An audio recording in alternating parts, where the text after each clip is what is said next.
তো আজকে জ্যৈষ্ঠী মাসের সেকেন্ড জয়মঙ্গলবার, তার জন্যে ফলাহার চিড়ে আম দই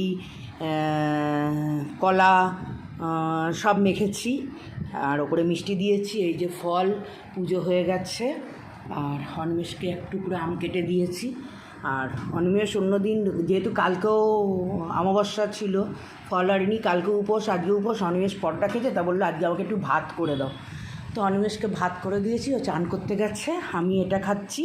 আর এইটা একটা অনিমেষের আটা রুটি থেকে একটা পরোটা মতো ঘিয়ে মানে সেঁকাতো যাবে না, পোড়ানো যাবে না, সেই জন্য একটুখানি পরোটার মতো ঘি দিয়ে করে কালকে এই যে আলুর দম বানিয়েছি সেটা, কেননা এইটা খেলে না মুখ মেরে যায়, সেই জন্য আমি একটা কিছু ঝাল ঝাল পরে বানিয়ে নিই।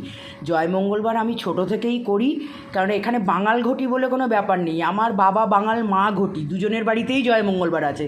তাহলে সুতরাং এটা ঘটিদের আছে, বাঙালদের নেই, বাঙালদের আছে ঘটিদের নেই, এটা আমি মানে জানি না, যার যেটা আছে। তা আমি দেখলাম আমার শ্বশুরবাড়িতেও এটা আছে, সুতরাং আমাদের তো আমরা খিলি খাই না, আমার যা সব মন্দিরে পুজো দিয়ে আসে, আমি ঘরে পুজো করে নিই।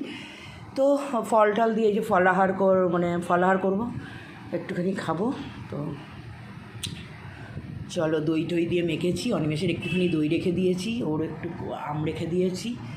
আর এইটা আমি সন্ধেবেলা, এই ফলটা আমি ওই জন্য আমি কেটে ঠাকুরকে কখনো দিই না, কারণ আমার মুড অনুযায়ী আমি ফল খাই। অনিমেষ সন্ধেবেলা এটা কাটবে, তারপরে আমরা এটা সন্ধেবেলা খাবো। চলো, আবার আজকে শনি জয়ন্তী, তো দুটো উপোস একদিনেই হয়ে গেল, ভালোই হলো। তো শনিবার আমি জানি, আমি তো শনি মন্দিরে যাই না, কেন বহুবার বলেছি শনি মন্দিরে ঢুকি না। তো আজকে শনিবার, যেহেতু আমার শনির 7.5 পড়েছে, তো শনি মন্দিরে একটা প্রদীপ আজকে বলছে তিলের তেলের প্রদীপ দান করতে, কিন্তু আমি ওটা মন্দিরে দেবো না, আমি অশ্বত্থ গাছের তলাতেই তিলের প্রদীপ দান করে আসবো সন্ধেবেলা।